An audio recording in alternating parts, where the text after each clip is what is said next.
Hi, it's Laura Eubanks of Design for Serenity with your succulent tip of the day.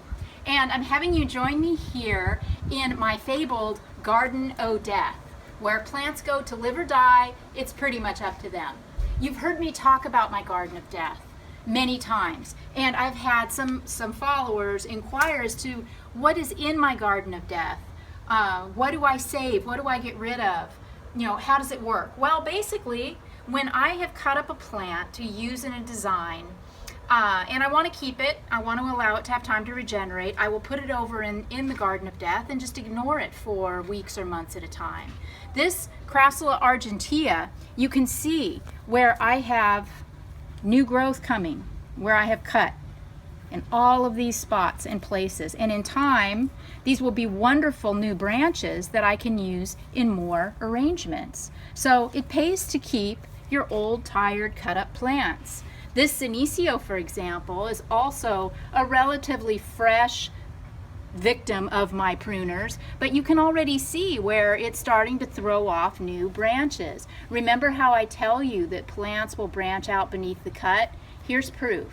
There's a little new branchlet. Here's another little new branchlet. Now here's another Senecio that hasn't been here quite as long, and you can see that it's not nearly as stressed as its brother. This plant's been here in the Garden of Death with no care, no water, no nourishment for many months, and you can see the purple coloring starting to form. I have a little mixed 1 gallon can of Graptosedums that I took a few from, left a few. This will eventually fill in with new plant material if I give it time. Here we have a curly jade, same thing, just a tiny nub, but in a matter of months it'll fill out to be a bushy new plant. Now over here is my cuttings of death area.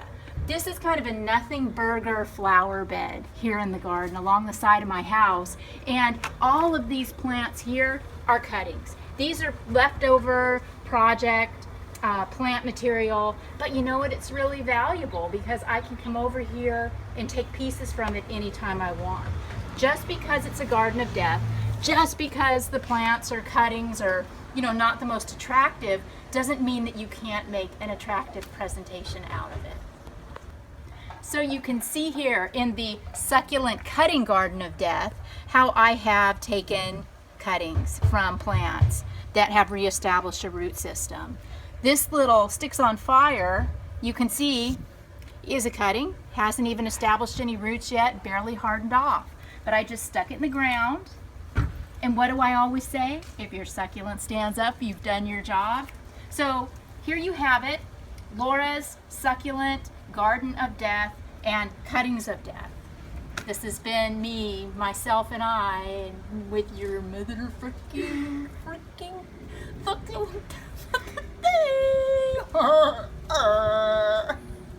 it. I almost had it.